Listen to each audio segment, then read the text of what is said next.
Matiang'i is a person to bully. By any chance, do you think there is any of those fellas there who can bully Matiang'i?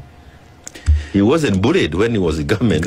And we wouldn't even be wanting to work with somebody in Jubilee who can be bullied. So that attitude is not helping at all. And I can tell you that we are focused ourselves. We know we performed.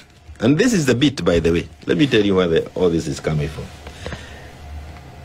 The thing is, of all these parties, we are saying, when it comes now to deciding where you go, put your track record on the table.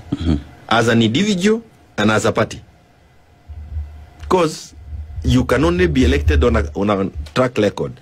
Not anymore because you come from a big community or you have you can lash at others better than the others. We are now saying, put your track record on the table. And I said the other day,